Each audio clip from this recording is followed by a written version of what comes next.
आज की जो कहानी है वो एक ऐसे टीचर की है जिसकी कहानी सुनकर ना आपकी रूह कांप जाएगी। इस कहानी की शुरुआत होती है राहुल और श्याम से। दोनों एक दूसरे के बहुत अच्छे दोस्त थे और दोनों पठानकोट के एक स्कूल में टीचर भी थे। इनकी दोस्ती की शुरुआत यहीं से होती है, लेकिन इस कहानी की शुरुआत होती है जब उस स्कूल में एक टीचर आता है जिसका नाम जितेश होता है। अब जितेश जो था वो नॉर्थ ईस्ट का रहने वाला था और राहुल और श्याम जो थे वो यूपी बिहार के। मतलब श्याम जो था वो यूपी का रहने वाला था और राहुल जो था वो बिहार का। अब यहाँ पे राहुल और श्याम जब जितेश को देखते हैं तब उनको महसूस होता है कि ये जो इंसान है ना वो किसी से बात ही नहीं करता। मतलब जितना काम रहता उतना ही।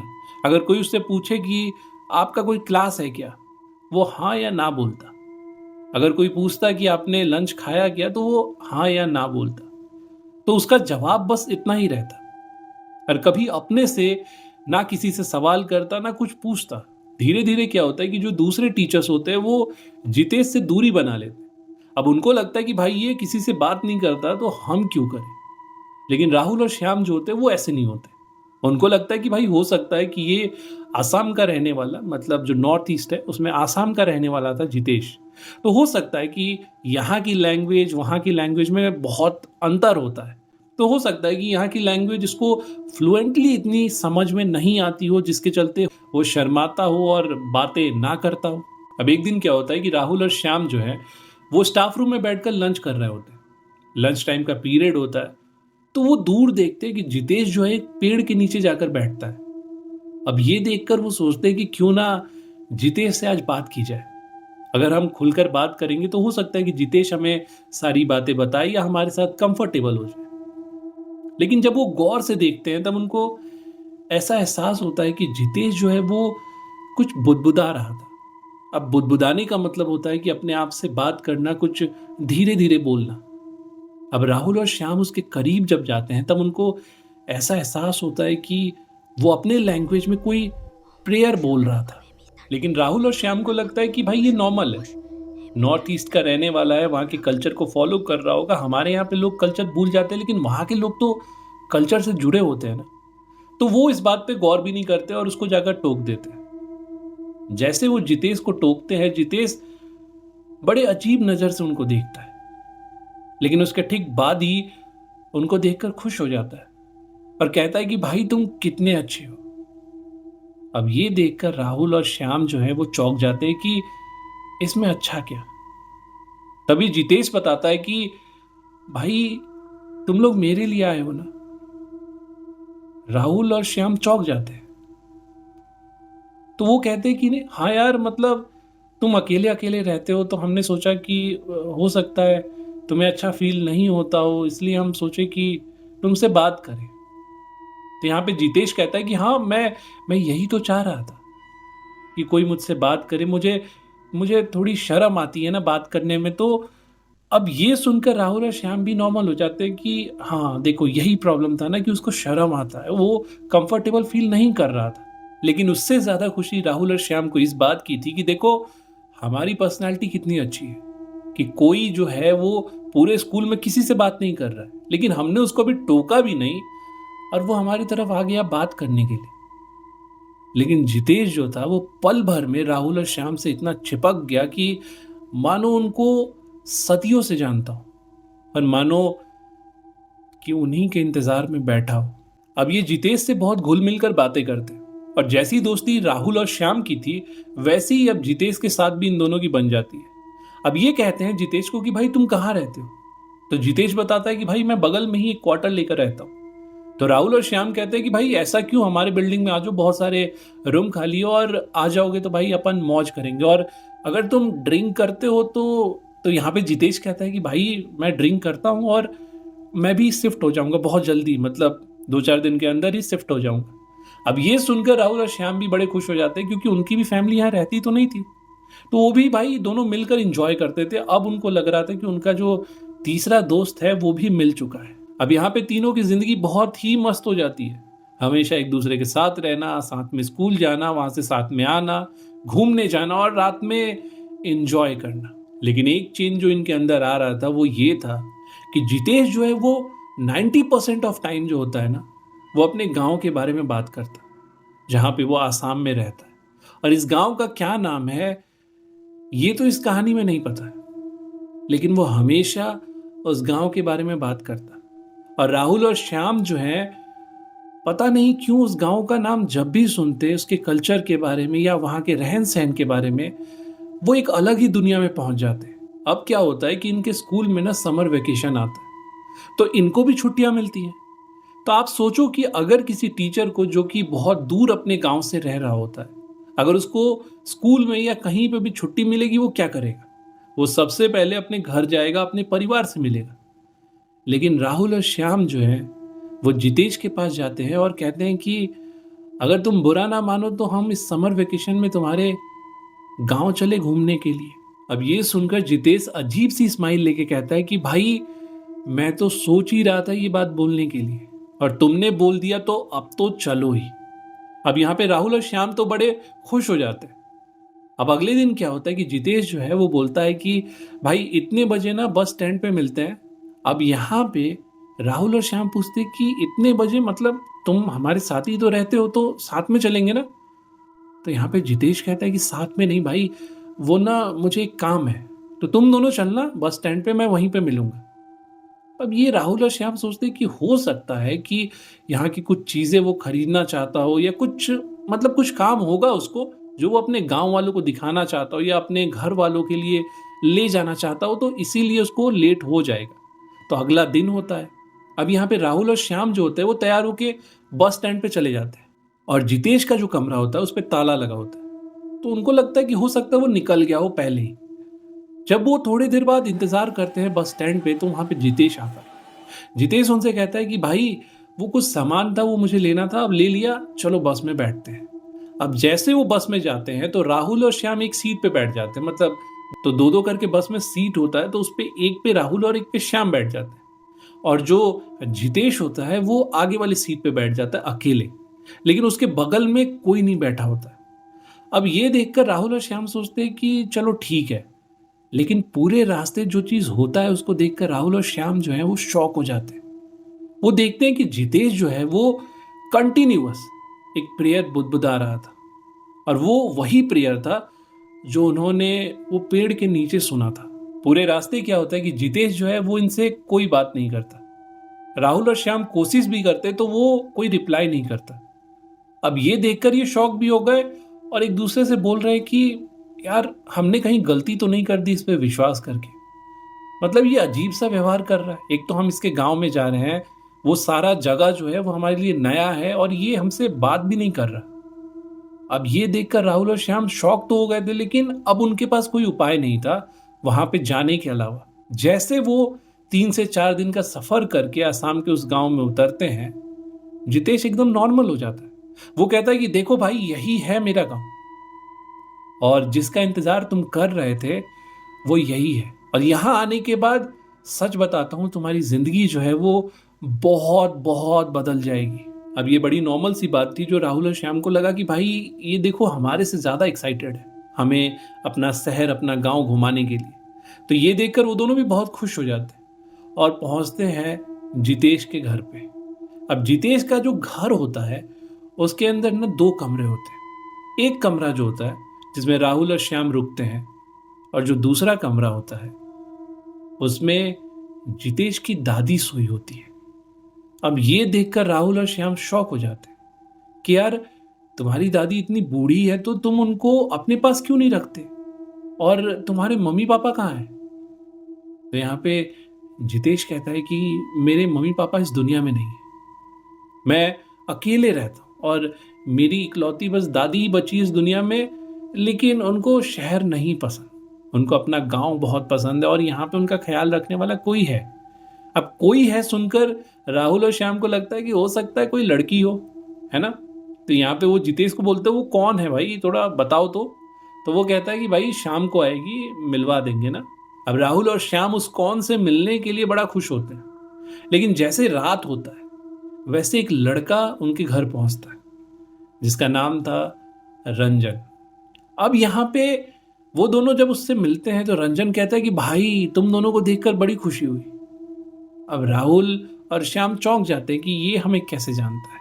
तो यहाँ पे रंजन रिवील करता है कि वो जो तुम्हारा दोस्त है ना जितेश, वो मेरे बचपन का दोस्त है यार। तो उसने मुझे तुम्हारे बारे में बताया है और उसने ये भी कहा था कि इनके आने से पहले सारा इंतजाम हो जाना चाहिए। अब राहुल और श्याम को तो इंतजाम का मतलब ये लगता है कि इनके रहने का, खाने का या घूमने फिरने का, लेकिन उस इंतजाम का क्या मतलब है उसको आप कहानी में आगे जानेंगे। अब यहाँ पे राहुल और श्याम की ये पहली रात थी आसाम के अंदर, उस गांव के अंदर। तो रात में क्या होता है कि खा पीकर जो है ना, वो राहुल और श्याम अपने रूम में चले जाते हैं और जितेश जो होता है वो अपने दोस्त रंजन के साथ दादी वाले कमरे में चला जाता है और जाकर वो सो जाते हैं। अब यहाँ पे राहुल की जो नींद है वो 3 बजे रात में खुलती है, सुसु करने के लिए, वॉशरूम जाने के लिए। तो यहाँ पे जब राहुल उठकर जाता है तो यहाँ पे जो घर है उसका कमरा कुछ ऐसे है कि दादी का कमरा जिसमें रंजन और जितेश रह रहे होते हैं, और साथ में उसके ठीक सामने ही यहाँ पे राहुल और श्याम को कमरा मिला था। और जो वॉशरूम था वो दोनों के बीच में था, मतलब एक कॉमन वॉशरूम था जहाँ पे सारे लोग वॉशरूम के लिए जाते थे। तो यहाँ पे राहुल जैसे रात में उठता है और अपने कमरे के बाहर जाता है तो उसे ऐसा एहसास होता है कि कोई उसका नाम बुला रहा है। मतलब उसके नाम के साथ जो चैंटिंग हो रही थी वो कुछ अजीब से लैंग्वेज में थी। वो लैंग्वेज राहुल को नहीं पता था, लेकिन वो लैंग्वेज कहीं ना कहीं सुना हुआ था। उस लैंग्वेज में राहुल को पुकारा जा रहा था। अब राहुल जब उस आवाज का पीछा करता है तो उसको ऐसा महसूस होता है कि ये जो आवाज है वो दादी के कमरे से आ रही है। अब राहुल एक पल के लिए सोचता है कि उस कमरे में जाऊं कि नहीं जाऊं, क्योंकि अब वहां पे उसकी दादी सोई थी, रंजन सोया था और जितेश भी सोया था और वहां से राहुल का नाम बार बार पुकारा जा रहा था। तो राहुल बेचैन हो जाता है वहां पे जाने के लिए। वो क्या करता है कि दरवाजे के बीच से, अब जो दरवाजा होता है ना वो, मतलब गांव में आपने पट्टे का दरवाजा देखा है, लकड़ियों को ऐसे जोड़ जोड़ कर बनाते हैं, तो उसके बीच से ना एक गैप था। जब राहुल उस गैप से देखता है तो उसको दिखता है कि दादी जो है वो एक पैर पे खड़ी होकर सीलिंग को देख रही थी और ऐसे ऐसे इशारा कर रही थी। अब ये देखकर राहुल चौंक जाता है, क्योंकि जितेश ने बताया था कि दादी अपने बिस्तर से नहीं उठ पाती। अब यहां पे राहुल एक पल के लिए शॉक हो जाता है कि कहीं ये सपना तो नहीं। वो उधर देखता रहता है और तभी उसको महसूस होता है कि जो दादी है वो भी उसको तिरछे नजर से देखती है। और साथ ही में जितेश और रंजन जो होते हैं वो नीचे जमीन पे दोनों पैरों पे बैठकर कुछ बुदबुदा रहे होते हैं, कोई प्रेयर बोल रहे होते हैं। अब ये देखकर राहुल बहुत डर जाता है। राहुल को ऐसा लगता है कि ये क्या हो रहा है। और तभी क्या होता है कि उसकी दादी फिर से ऊपर देखने लगती है सीलिंग को। और जब राहुल सीलिंग पे देखता है तो वहां पे उसको श्याम दिखता है। श्याम मतलब हवा में लेविटेट कर रहा था और ये तीनों कुछ प्रेयर कर रहे थे। अब वो इस मूवमेंट को जैसे देखता है वो इतने जोर से चिल्लाता है और चिल्लाते ही उसकी नींद खुल जाती है और राहुल को एहसास होता है कि वो एक सपना देख रहा था। अब यहाँ पे राहुल ज्यादा एक्ट नहीं करता, बहुत नॉर्मल रहता है और श्याम को कहता है यार कि पहली बार ना इतने दिनों बाद मुझे बहुत अजीब सा सपना आया, लेकिन वो बताता नहीं है क्योंकि उसे लगता है कि अगर मैं श्याम के बारे में ये सारी चीजें बताऊंगा तो शायद मतलब उसको डर सा लगेगा। और ये बात वो जितेश को भी नहीं बताता। वो सोचता है कि अगर मैं ये बातें बताऊंगा कि भाई तुम लोग ऐसा ऐसा कर रहे थे तो हो सकता है कि उनको अजीब सा लगे कि यार हमारे घर पे ही आया है, हमारे तरफ ही घूमने आया है और मेरी दादी के बारे में, मेरे बारे में ऐसा कुछ कह रहा है। अब नेक्स्ट डे क्या होता है कि जितेश और रंजन जो होते हैं वो कहते हैं कि भाई आज ना हम घूमने चलेंगे और आज यहाँ की ना जो नेचुरल दारू होती है ना वो तुम्हें पिलाएंगे। अब ये देखकर राहुल और श्याम तो बड़े खुश हो जाते हैं कि भाई आज ना मतलब वो चीज मिलेगा जो जन्नत होता है। अब शहर में तो बहुत सारे केमिकल मिलते हैं, लेकिन यार गांव में तो ओरिजिनल मिलेगा ना, मतलब देसी टाइप। तो वो बड़े खुश हो जाते हैं। तो ये लोग बाजार जाते हैं, है ना। अब बाजार जाने से पहले ना दादी श्याम को देखकर ना बड़ी खुश हो रही थी और राहुल की तरफ देखकर एक गुस्सा कर रही थी। अब ये बात राहुल को समझ नहीं आता। श्याम उन बातों पे गौर नहीं करता, लेकिन दादी बार बार श्याम को देखकर खुश हो रही थी और राहुल को जब भी देख रही थी अजीब सा चेहरा बना रही थी। उसके बाद क्या होता है कि ये चारों जो हैं वो बाजार चले जाते हैं। बाजार में जाते हैं, उधर की चीजें खाते हैं, वहां के थोड़े कल्चर को देखते हैं, लोगों से मिलते जुलते हैं और जितेश के कुछ और भी दोस्त हैं जिनसे वो मिलते हैं।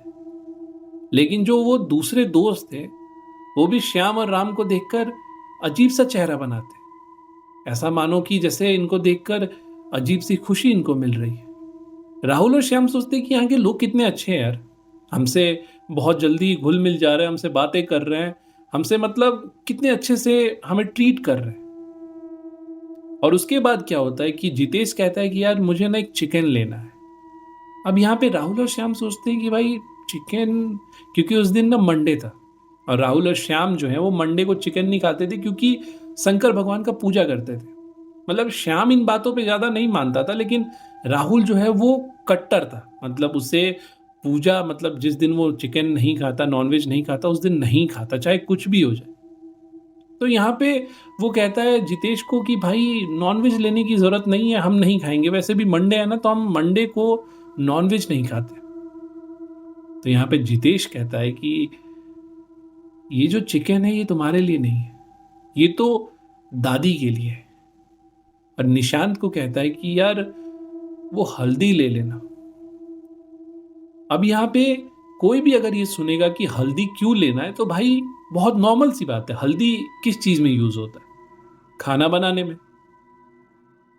लेकिन राहुल और श्याम को ये बात नहीं पता था कि हल्दी का कुछ और भी यूज हो सकता है।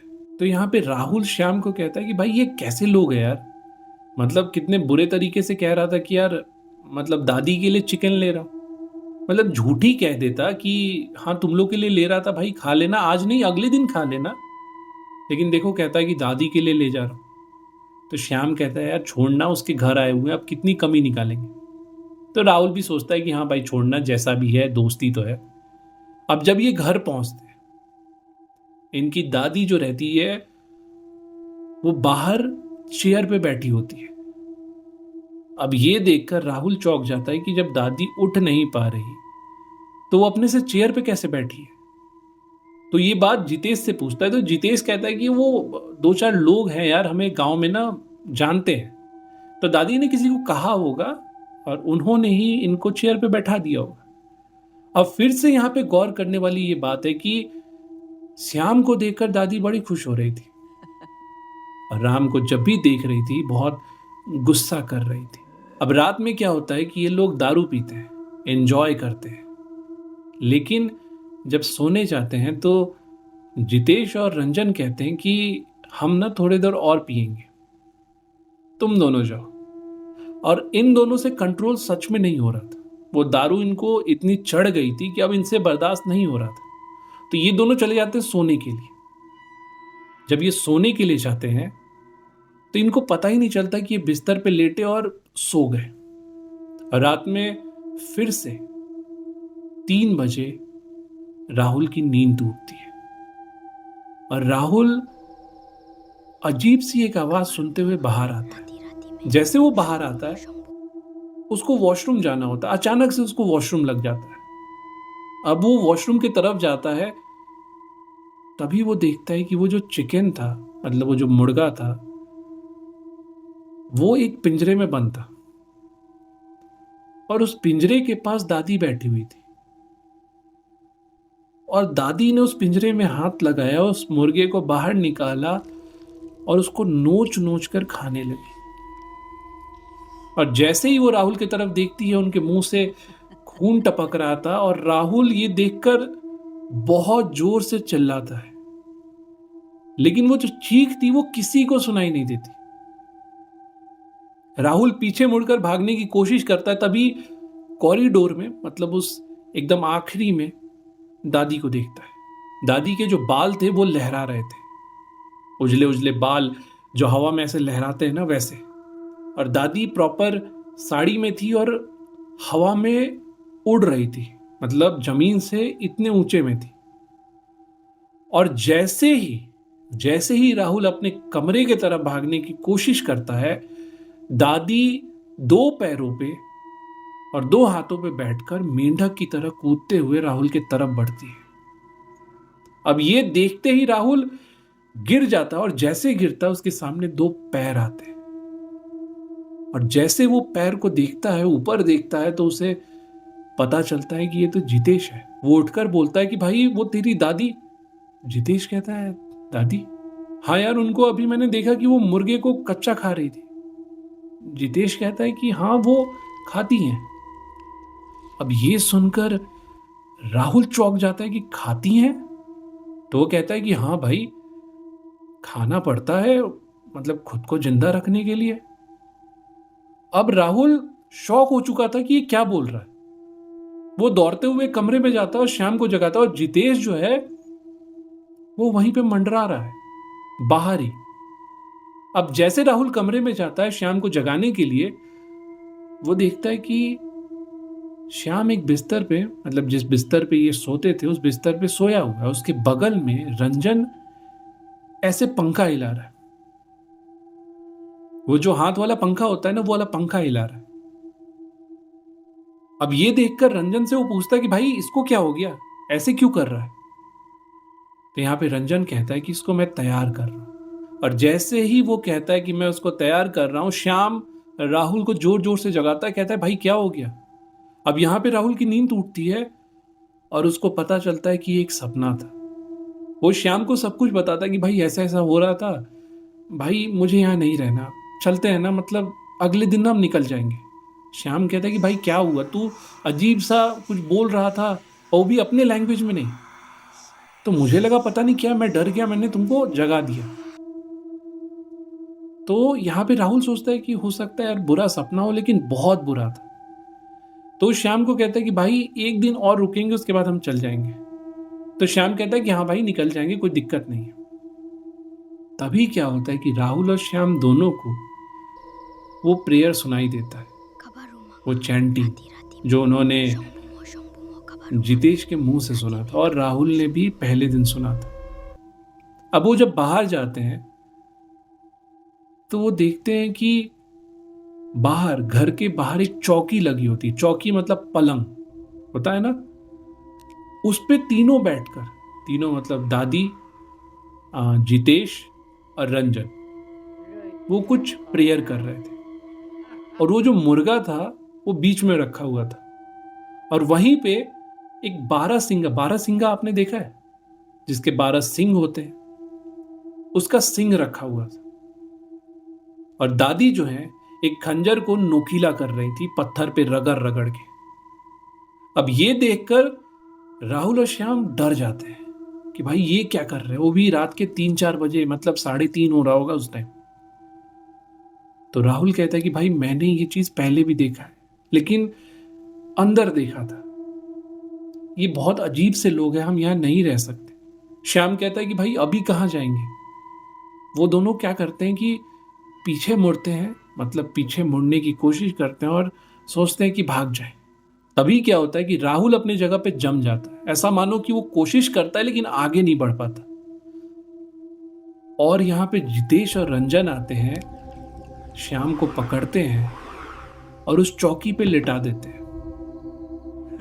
और दादी जो है वो खंजर लेकर उसके चेस्ट के यहां पे एक कट लगाती है, और जो खून वहां से बाहर आता है उसे उस मुर्गे पे लगाकर फिर उसको ऐसे फाड़ती हैं। और रंजन, जितेश और दादी, वो तीनों मिलकर उसको खाते हैं। और उसके बाद वो जो खून होता है उसको बारहसिंगा के सिंग पे भी लगाते हैं। अब ये चीज जो राहुल है वो खड़े खड़े होके देख रहा था, क्योंकि वो हिल ही नहीं पा रहा था। अब दादी कहती है राहुल को कि बस एक दिन तुम्हारी बारी भी आएगी। अब ये सुनते ही राहुल यहां पे बेहोश हो जाता है, और जब उसकी आंखें खुलती है तब सब कुछ नॉर्मल था। सुबह होता है, सब कुछ नॉर्मल होता है, लोग एक दूसरे से बातें कर रहे होते हैं, श्याम उनके बगल में बैठा होता है। तो श्याम से पूछता है कि भाई सब कुछ ठीक है ना? श्याम कहता है कि हाँ सब कुछ ठीक है। लेकिन वो क्या हुआ ना कि रात में यार मुझे ना एक चोट लग गई। यहाँ पे राहुल कहता है कैसी चोट? तो वो दिखाता है उस कट को। राहुल कहता है ये कट कैसे लगा? वो कहता है कि भाई वो पता नहीं नींद में ही लगता है, शायद मैंने किसी चीज से ऐसे खींच लिया या पता नहीं कब लग गया, मुझे भी नहीं पता है। राहुल कहता है कि हम यहाँ पे नहीं रुकेंगे। श्याम समझ नहीं पाता है। राहुल उसको बस एक ही शब्द कहता है कि यहां से हमें निकलना है, मतलब निकलना है अभी के अभी।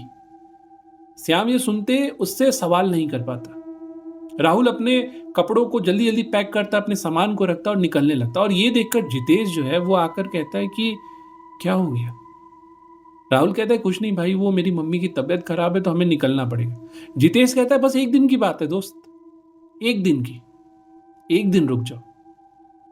और दादी जो है वो अपने कमरे से इनको ही देख रही थी और बहुत गुस्से में, राहुल को तो बहुत गुस्से में देख रही थी। यहां पे जितेश और रंजन बहुत कोशिश करते हैं उसको रोकने की, लेकिन राहुल कहता है कि भाई अब मैं नहीं रुक सकता, मेरी मम्मी की तबीयत बहुत खराब है। और श्याम भी हाँ में हाँ मिला रहा था। तो उसके बाद क्या होता है कि जितेश जो है वो कहता है ठीक है तुम चले जाना, लेकिन मैं 2 मिनट रुको, मैं आता हूं। वो अंदर जाता है और उस हल्दी को लेकर आता है। अब ये हल्दी आपको याद होगी ना कब खरीदा था? वो हल्दी लाकर राहुल के यहां पे रगड़ता है। अब ये देखकर राहुल चौंक जाता है कि ये क्या कर रहा है। वो कहता है कि यार कुछ नहीं, वो है ना कि हमारे यहाँ से कोई लोग जाते हैं ना तो यहाँ पे बहुत सारी गांव में ना निगेटिव एनर्जी रहती है, तो ऐसा कर देने से ना वो निगेटिव एनर्जी तुम्हारे साथ नहीं जाएगी। अब राहुल को ये सब सारी चीजें समझ में तो आ रही थी, लेकिन वो इस पे फोकस नहीं करना चाहता था, वो यहां से निकलना चाहता था। अब राहुल और श्याम जो है वो बस स्टैंड पहुंचते हैं, वहां से बस पकड़ते हैं और अपने घर के लिए निकल जाते हैं। श्याम जो है वो यूपी में अपने गांव चला जाता है और बिहार में राहुल अपने गांव में, लेकिन दोनों एक दूसरे के टच में रहते हैं।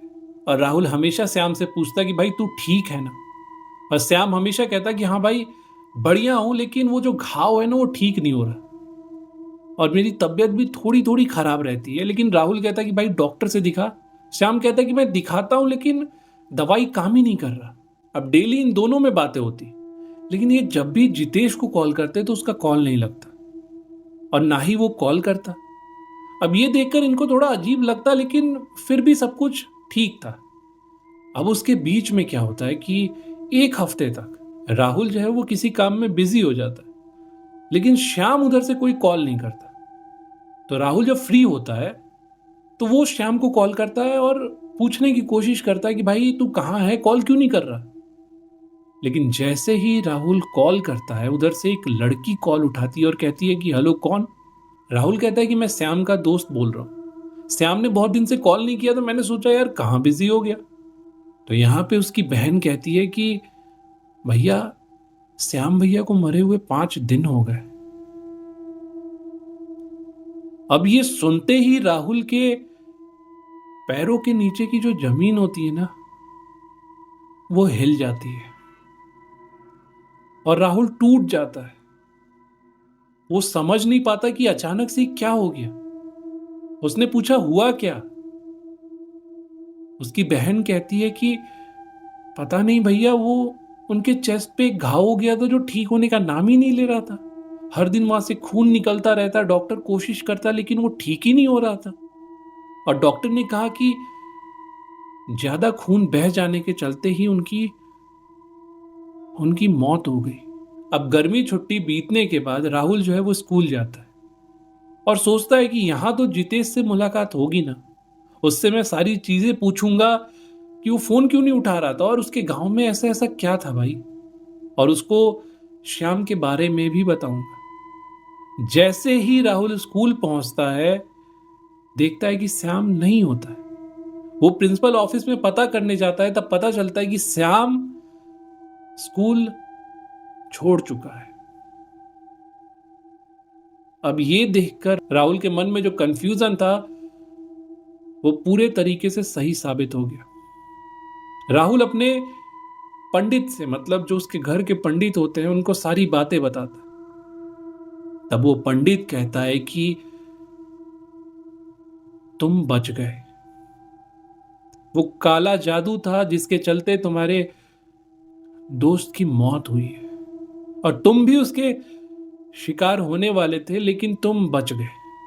राहुल कहता है कि मैं कैसे बच गया। पंडित जी कहते हैं कि तुम भगवान के करीब थे, तुम भगवान को हमेशा याद करते रहे, तुम्हारे परिवार वाले उनको हमेशा याद करते रहे, और श्याम जो था वो इन चीजों पे उतना बिलीव नहीं करता था। अब ये सुनकर राहुल समझ नहीं पाता कि वो कैसे रिएक्ट करे। वो बोलता है कि बाबा, मतलब वो जितेश और उसका दोस्त, वो कहते हैं कि हाँ, उन दोनों ने ही ये सब किया है और उसकी दादी भी उसके अंदर शामिल थी।